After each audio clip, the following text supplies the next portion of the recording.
எனக்கு ஒரு சந்தேகம். 1985வது வருஷம் பூவே பூச்சூடவான்னு ஒரு படம் ரிலீஸ் ஆச்சு. எல்லாருக்கும் தெரிஞ்சிருக்கும். நதியா, எஸ்வி சேகர், அப்புறம் பத்மினி அம்மா இவங்கெல்லாம் நடிச்சிருப்பாங்க. படம் சூப்பர் ஹிட்டு. பாட்டெல்லாம் பார்த்தீங்கன்னா பட்டி தொட்டி எல்லாம் பட்டையை கிளப்பிச்சு.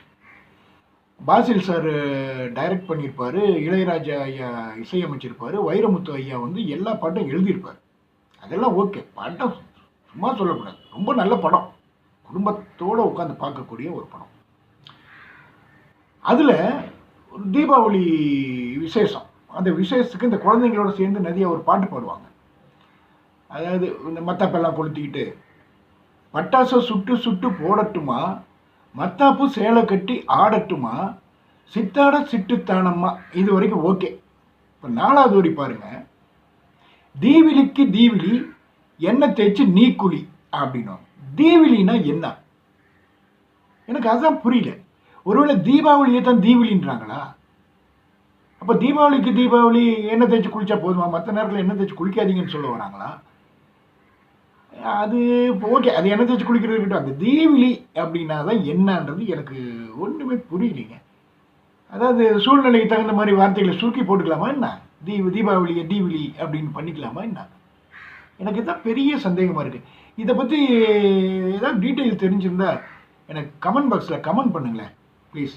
இன்னொரு சந்தேகம், இந்த மருத்துவ படிப்பு இருக்கு இல்லைங்களா? மருத்துவ படிப்பு தான் பெரிய படிப்பு. அதுக்கு இப்போ பாருங்கள், அந்த நீட் தேர்வு எழுதுனா தான் மருத்துவ படிப்பை படிக்க முடியும் அப்படின்னு பெரிய பெரிய போராட்டங்கள்லாம் நடந்துகிட்டு இருக்குது. நீட் தேர்வை ரத்து பண்ணணும் அப்படின்ட்டு நம்ம அரசே இது பண்ணிகிட்ருக்கு.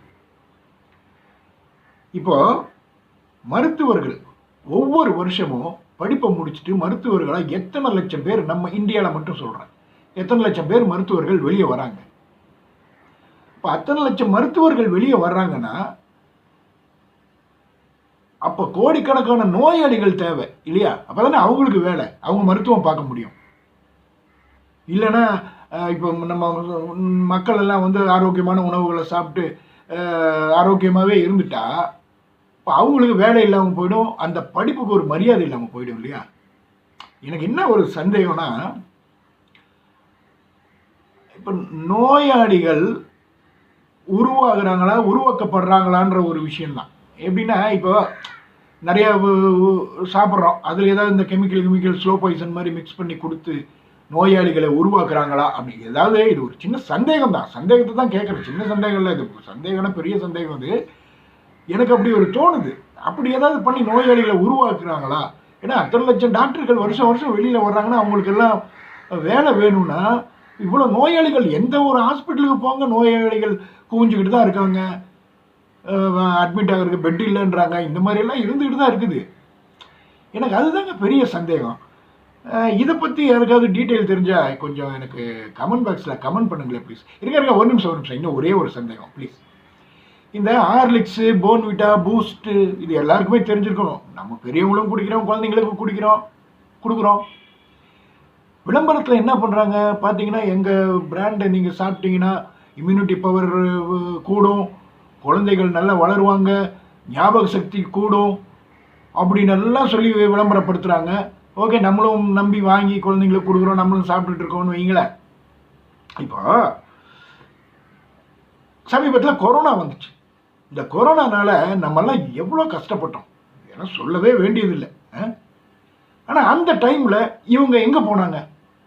எங்கள் ப்ராடக்டை சாப்பிடுங்க, உங்களுக்கு இம்யூனிட்டி பவர் கூடும், கொரோனா வராது அப்படின்னு வந்திருக்க வேண்டியது தானே. நமக்கு தெரிஞ்சவங்க, பக்கத்தில் இருக்கவங்க, பழகினவங்க எத்தனை பேர் இந்த இம்யூனிட்டி பவர் இல்லாமல் கொரோனானால இழந்தோம். நம்ம யோசிச்சு பாருங்கள். அந்த நேரத்தில் இவங்க எங்கெங்க போனாங்க? எங்கே போனாங்கன்னே தெரியல. இப்போ கொரோனா முடிஞ்ச உடனே பாருங்கள் திருப்பி வந்துட்டாங்க. திருப்பி வந்தால் டிவி ஆகட்டும், தியேட்டரில் போய் படம் பார்க்கணுன்னா அங்கே விளம்பரம், எல்லாத்துலேயும் வந்து திருப்பியும் சாப்பிடுங்கன்றாங்க. எனக்கு என்ன ஒரு சந்தேகம்னா, இப்படி எல்லாம் சொல்லி மக்களை ஏமாத்துறாங்களா? எனக்கு அதுதாங்க பெரிய குழப்பம். இல்லை நம்ம தெரிஞ்சே தான் ஏமாந்துக்கிட்டு இருக்கோமா? எனக்கு பெரிய சந்தேகமே அதுதாங்க.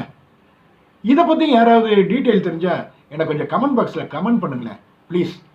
தயவு செஞ்சு லைக் பண்ணுங்கள், தண்டபாணி சூட்டி லூட்டி சேனலை சப்ஸ்கிரைப் பண்ணுங்கள், ரொம்ப பிடிச்சிருந்தா ஷேர் பண்ணுங்கள். தேங்க்யூ.